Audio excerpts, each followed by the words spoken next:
few years ago, I preached to a certain brother who took me to preach to his father. His father is late now. And I preached to him. The boy had become so transformed. And his father was asking him and saying, what happened to you? The father is inside one of these groups where they wear white on white. It's not a church. It's Wombo. They are Wombo. So he's inside that group.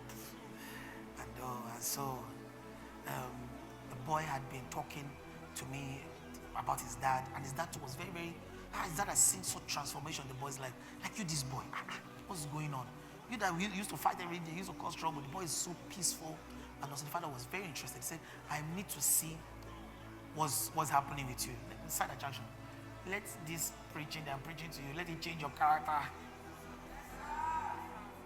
Stop being a terror at home. So that's how this guy, the father was so impressed by his change. And the father needed to see who was responsible. So I had this thing where I would just invite people to come and sit down in my room, and I'll just preach, just share the gospel.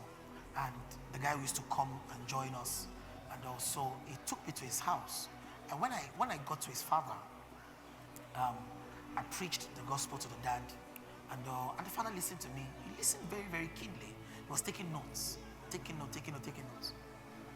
And then he said, okay, he now asked a question. He said, okay, so I've laid this foundation. Because the boy had told me that his dad is very, very cerebral. So me too, I brought a cerebral message. And the man said, okay, he has heard me, he has heard my thoughts, he has heard he too had responses. So there's some people that if I share the gospel with them, they'll be giving you, not fights. They'll be answering you back to back as they drop your own point. Say, okay, what about this? What about this? Okay, what about if I was born in a home that's not a Christian home? How would I know this? And also, I was answering him. I've done a little bit of comparative theology. So I know how to, at that time, my apology, I was very strong. So I knew how to defend the faith. So we talk, I answer him, you answer me, this one, that.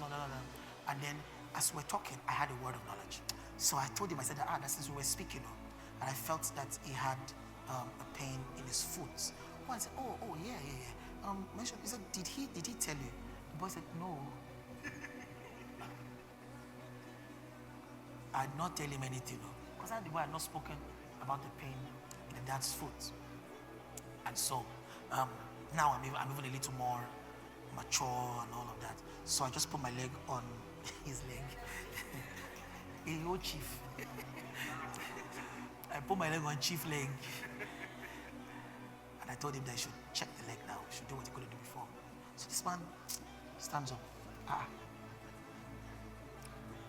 He said, wait. He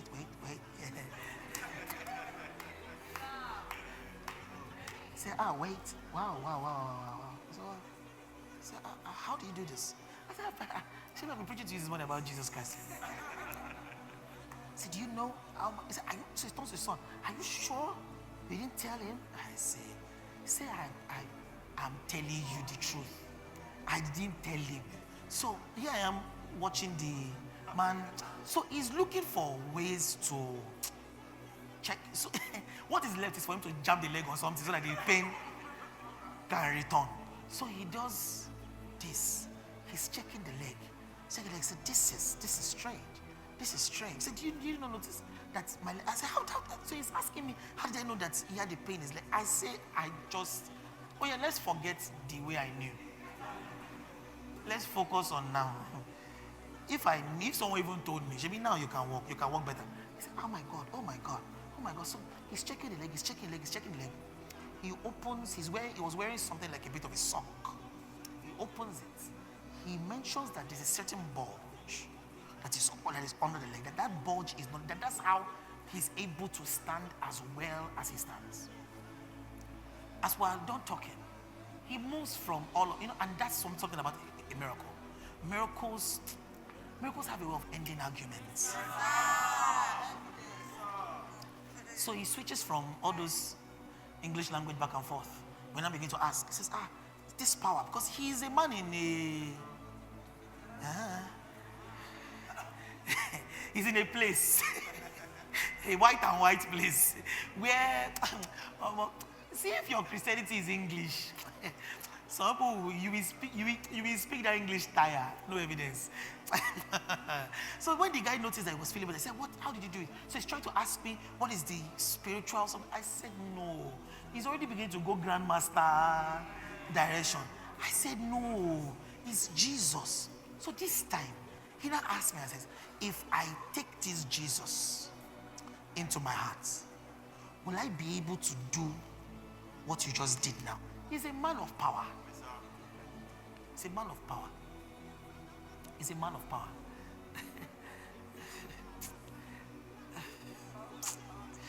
When they were dragging me online 2 years ago for what they caught wrong, I said what I said.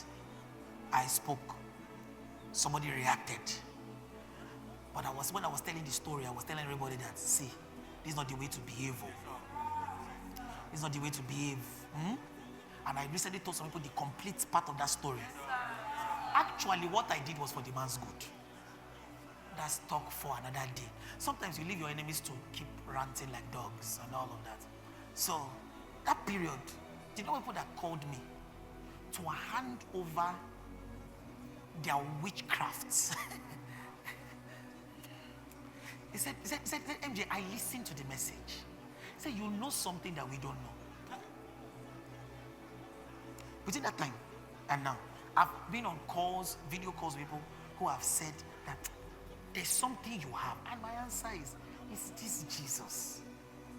It's this Jesus. So the man asked me and said, if I get born again, this thing you're asking me, said, will I be able to do what you just did now? I said, that and more. So he tells me, he says, I need this Jesus. A chief, he goes down on, as he's going down on his knees, he's like, hey, I couldn't do this. So he's surprised. He said, I couldn't do this. He goes on his knees. Well, I lay my hands, I usually with elderly people, I try not to put my hands on their head. I put my hand on his shoulder. And again, young people, is wisdom. So like a chief. I'm not, it's just respect. Just come out the chief red cap. Just, no, take it in Jesus' name. What is all that? And then the way you tap the chief go confused. That's the power of God. That's the power of God. That's not the power of God. Say, oh, shall help him. I can't calm down. So I put my hand on his shoulders, and then I led him to the Lord. This man is stand up. He says, I'm a new person. A few maybe months, weeks later, and his son is telling me, he says he has never seen his dad that generous. He told me, he said, all through our primary school, secondary school, university, he will ask our dad for small money. We know that he has money. But our dad will be telling us, go and work. Me too, I work for what I have. He says the dad now will come into their room and will be like, is there any need?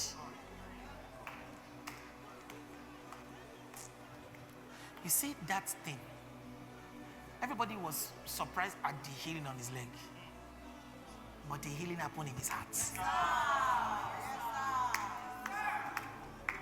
When we preach the gospel, what we are doing for God is recruiting men in this city.